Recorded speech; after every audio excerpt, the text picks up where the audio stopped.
Today's guest is in his 21st season as the head men's basketball coach at Indiana Wesleyan University. He's won 550 games, including 3 NAI national championships and 3 National Coach of the Year awards.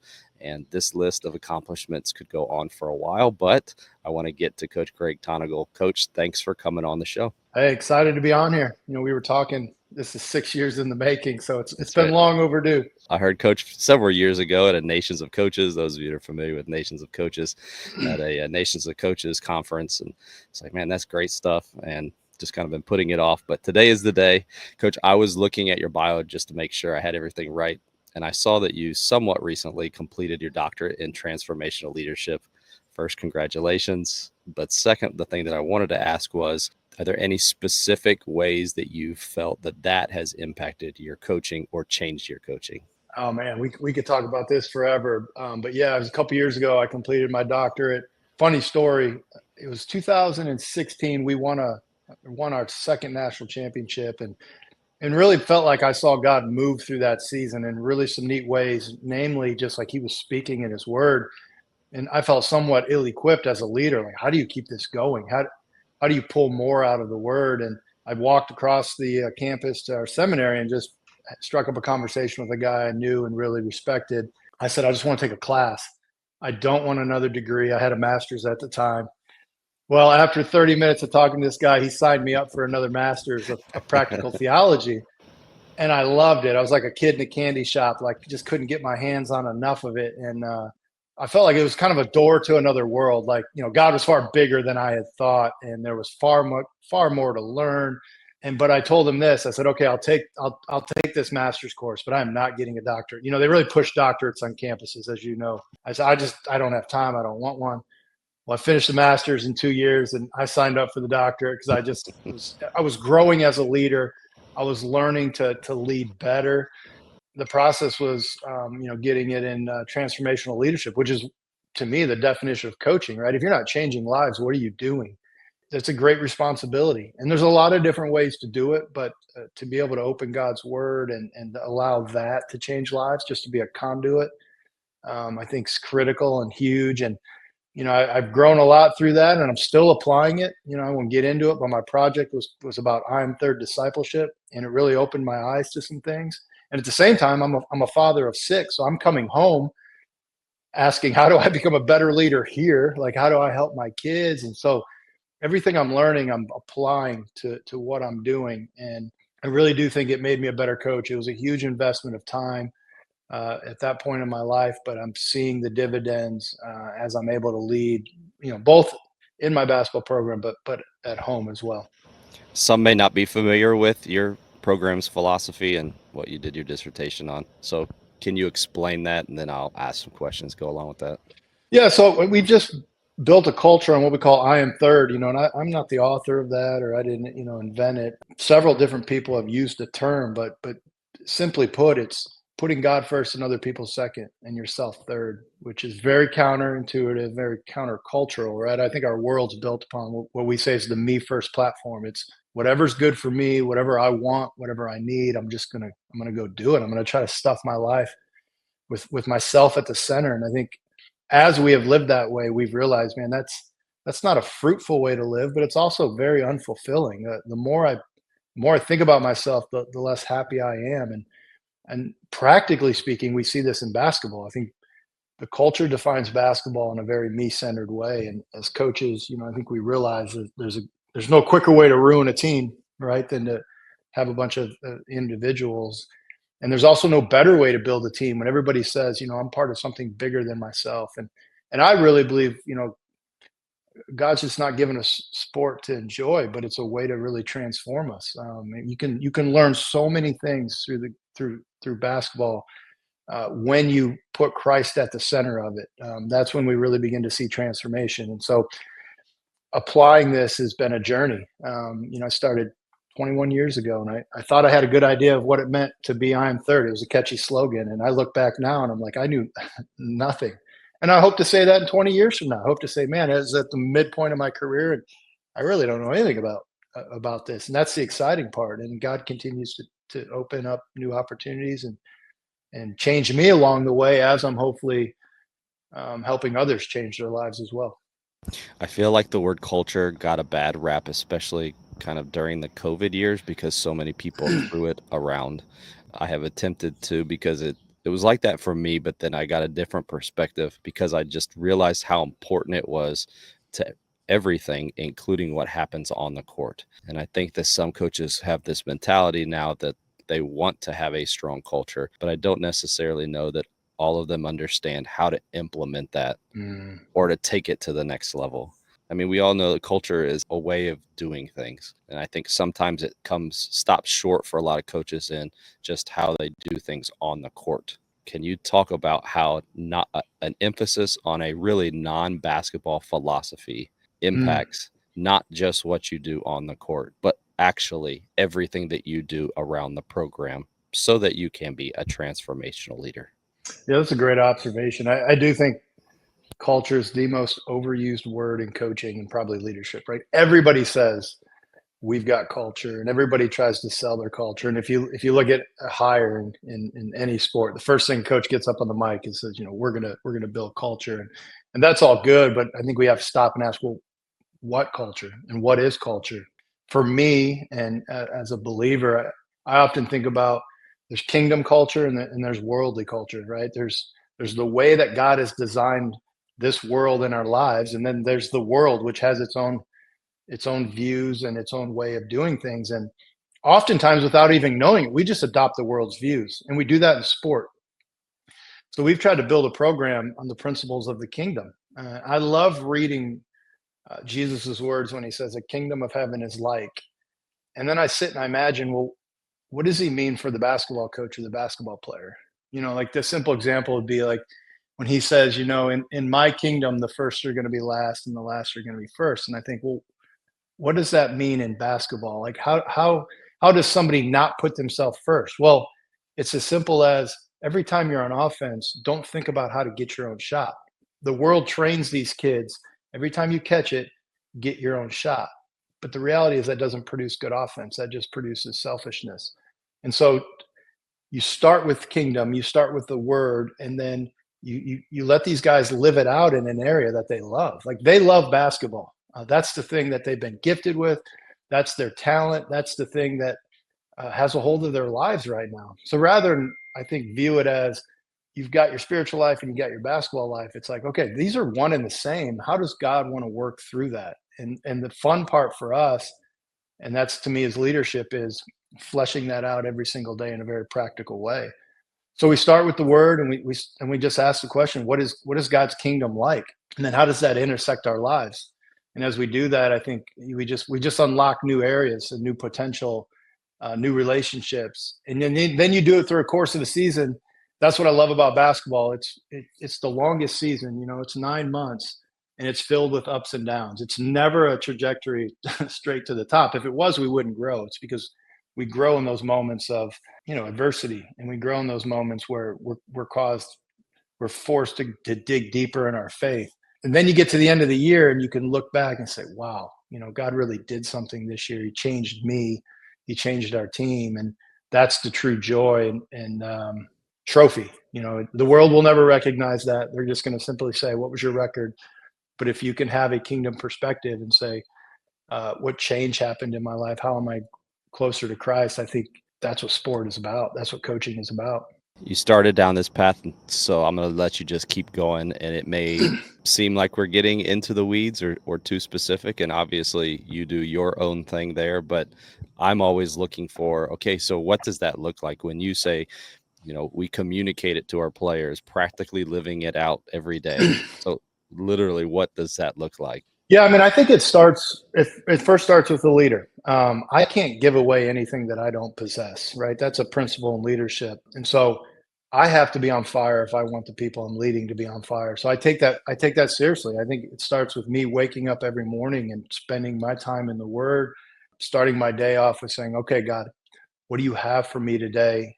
One of the habits I've developed is as I read scripture, I'm just reading scripture with my team in mind, right? I think it's easy to go to scripture and say, what's in it for me?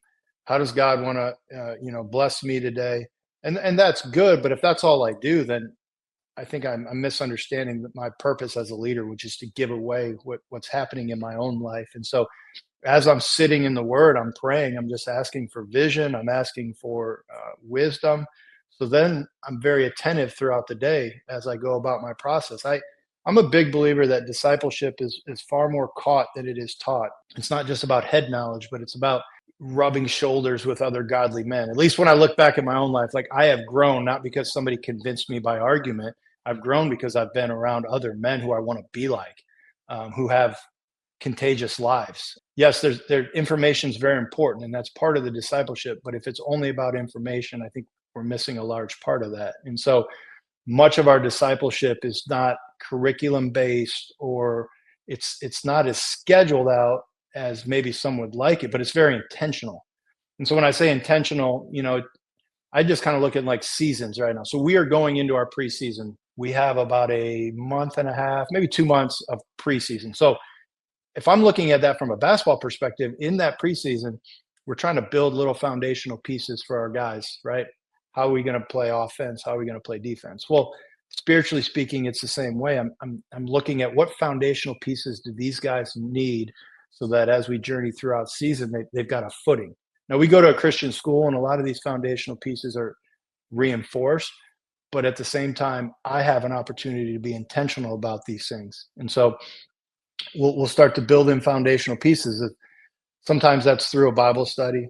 Sometimes that's through guys just stopping in my office and I'm just asking questions and I'm listening.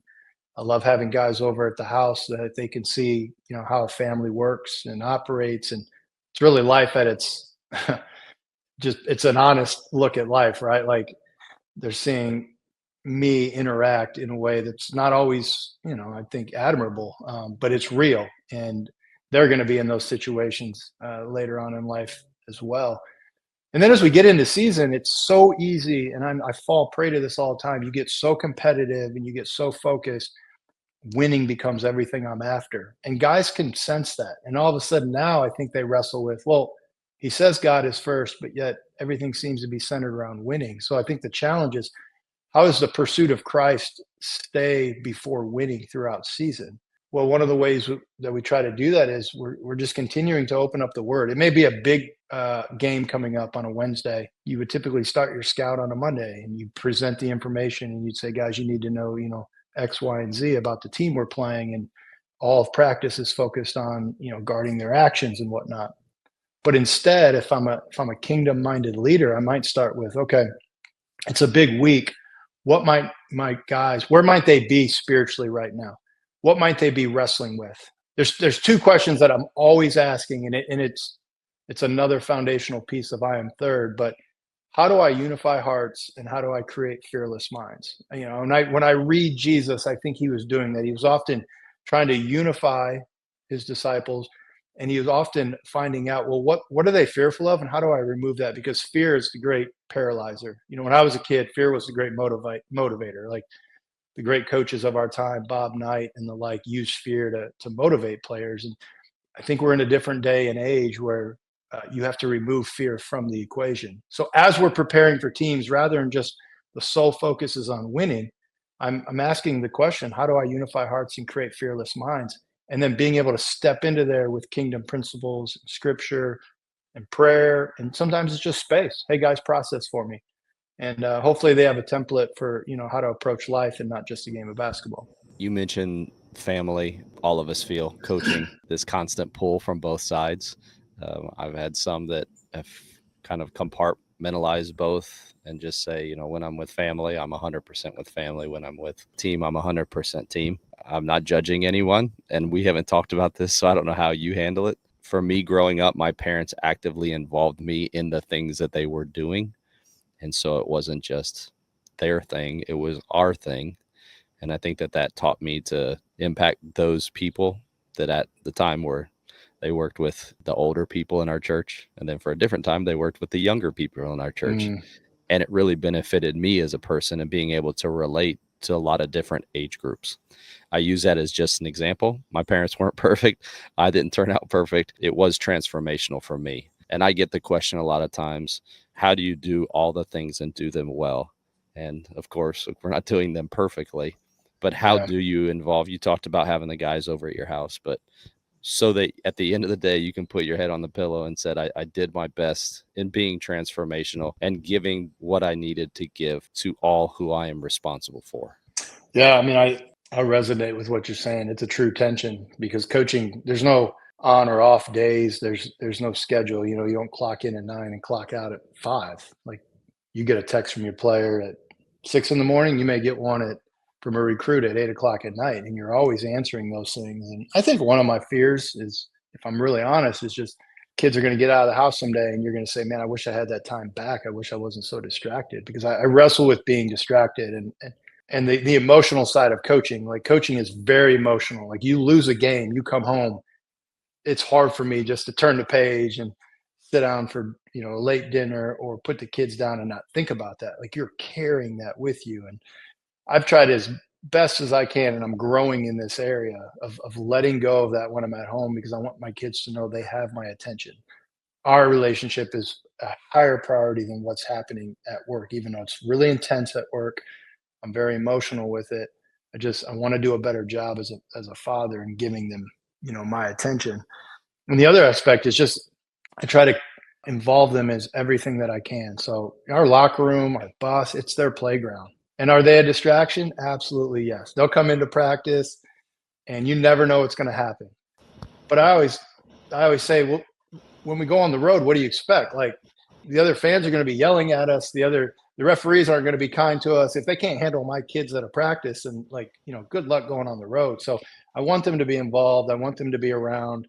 We've developed a program now where my players will often mentor my kids, and that means the world to me. We've got some great spiritual leaders who have taken my older boys. Right now, I've got a junior to be and a freshman to be, and we'll just mentor them, talk to them about life, not only lead them, in workouts, but take them out to dinner and talk spiritual things with them. And the truth is, they're listening to those guys as much or more than they are to me, because those guys are sort of in the same life, just a little bit further ahead, and it means the world to me to be able to do that. And so part of the reason I've loved Indiana Wesleyan and wanted to stay here so long is because of that. The influence these guys have had on my family, you can't put a price tag on that. It's very valuable. How does the philosophy that you have impact the style of play? It has always been my desire for our team to have our core values. And at the end of a game, whether or not the fans in the stands could articulate it, I want them to, if I said these are our core values, they would be able to say, yep, I saw that on the court tonight. Yeah, I think one of the things we often say is that our style of play is a cultural byproduct. So when you watch us play, the two questions that I mentioned earlier, I'm always asking, hopefully you see a unified team and there's a fearless spirit. Like, when you watch us, there's just something different about the way we play. And I think it starts with the bench. I often tell people, like, if I bring a recruit on, I'm like, hey, watch our bench. I love the way those guys celebrate each other. I mean, to me, that displays unity when you celebrate the actions of somebody else who's getting more than you.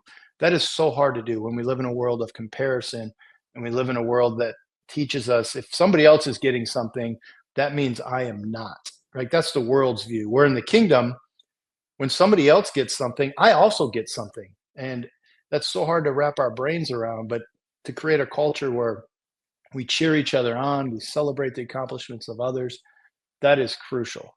The second part to that, I talked about the fearlessness. Like, I want our guys to have fun. I don't want our guys to have worry or anxiety. I want them to overcome a lot of the things that hold us back. And so if somebody can watch our guys and say, man, we've seen a unified team and we've seen a fearless team, that's when I see our culture playing out, every single day. And we're growing towards those things every single day. I ask our guys at the end of the year, or at the beginning and the end of the year, just, hey, tell me when you're not fearless. And man, they will write. They will give you enough information, and I try to keep that in front of me, because for some guys, they'll say, I'm not fearless when my dad is constantly hounding me. So I may have a conversation with the dad and just say, hey, man, if you'll just let him play, I think he'll do the things you want him to do. Or some guys will say, I'm not fearless when you yell at me, coach. And it's like, okay, let's figure this out. I don't want to yell at you for the sake of yelling at you, but what kind of feedback can I give that will help you? And so each player has his own way of growing into fearlessness. And I want to be a part of that. And at the end of the year, we look back and we say, okay, tell me how you grew. And to watch them, lay these things aside is, to me, is another great marker of just maturity towards this I am third life that we've been talking about. Acceleration is the name of the game today because we don't have those kids for 4 years. I think it's impacting every level, and it's crazy. The rules for us haven't ever changed, but still, because other at the higher level are doing it, the players at our level think that they should do it as well. And so we end up with a roster this year where we've got 7 new guys coming in. And the reason I'm asking that, there's 2 parts to this. I'll ask the first one, let you answer, and then I'll ask the second one. So in regards to this philosophy impacting your style of play or just your culture in general that you're trying to develop there, what has changed, if anything, for you in the last 2 or 3 years?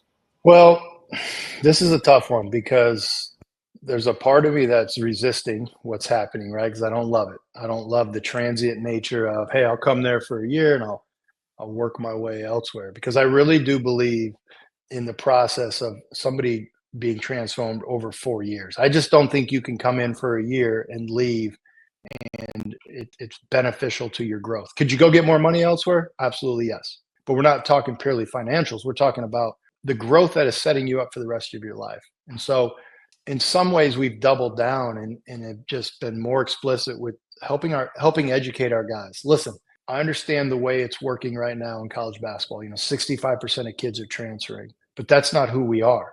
I'm not going to promote that. I'm not going to sell it to you on the front end that, hey, come here, go work your way up, get a big paycheck.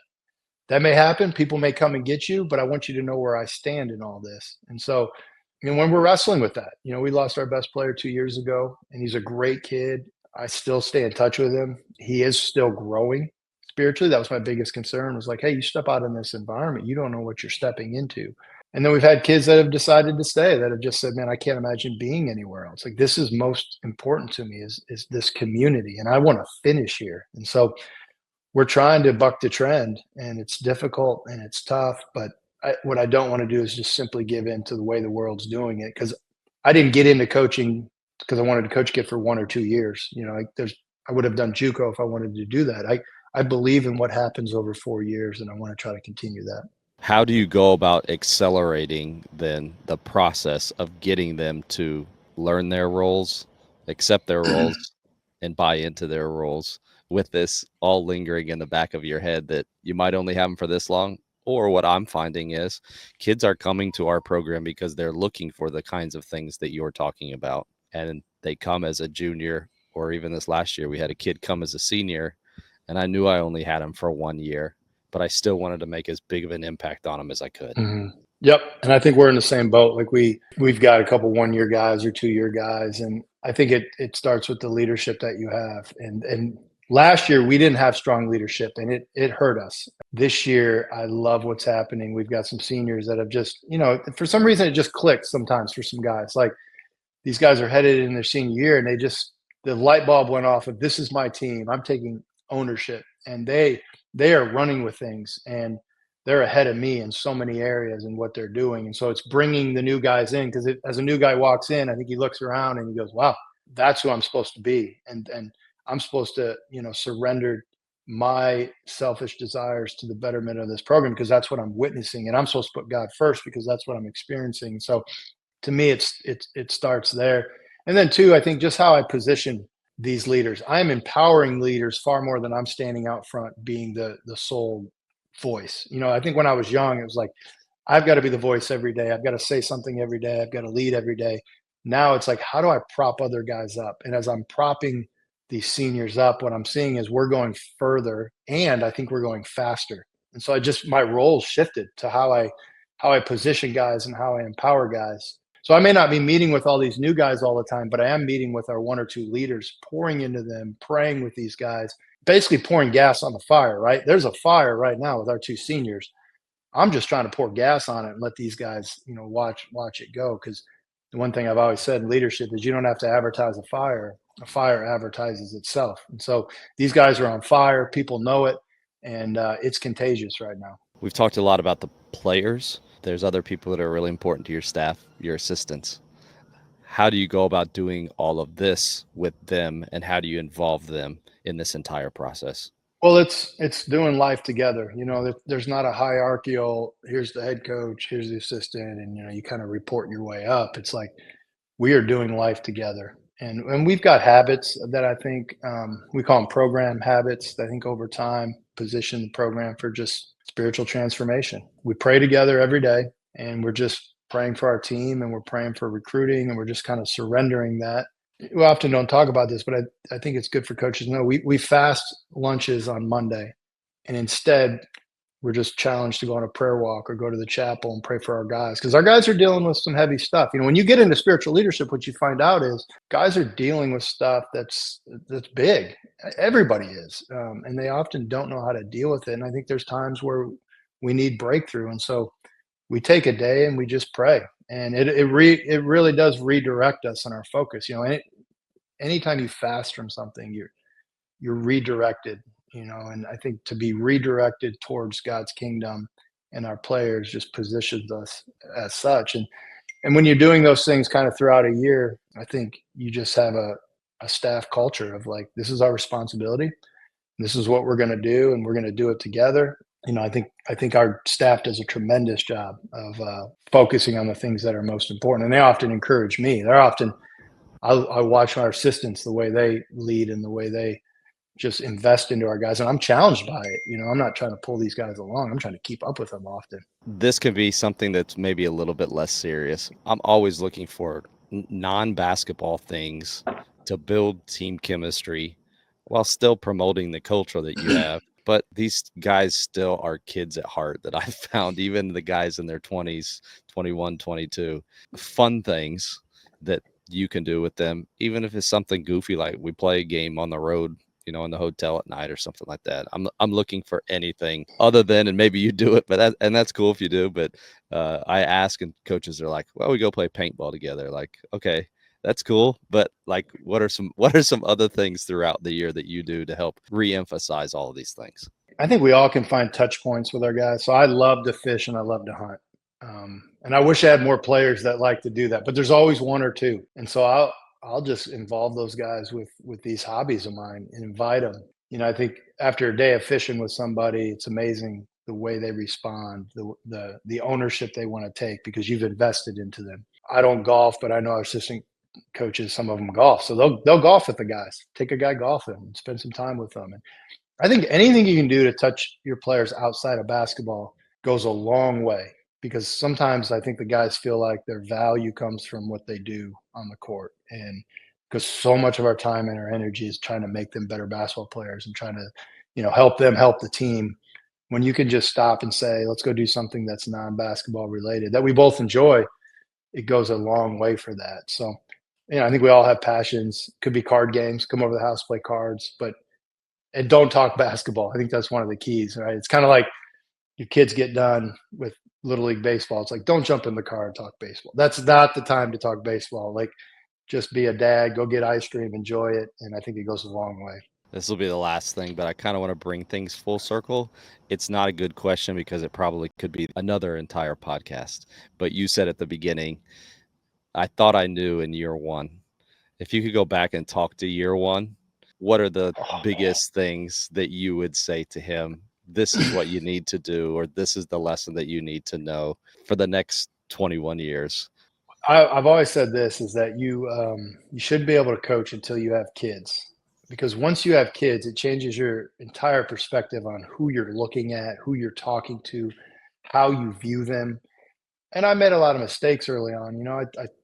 I was 24 when I got hired, so very limited experience, highly emotional, maybe lacked some self-awareness in terms of the feedback I was giving.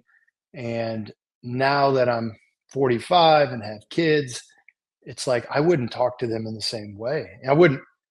I want more out of my kids, but sometimes maybe yelling or demeaning is not the way to do it. And so I would go back and just look at every player that I coach as my own son and say, now, that doesn't mean you don't get on somebody, and that doesn't mean you don't discipline them, but there's a way to do it that shapes the heart. And I've learned that, and I'm learning that as a parent.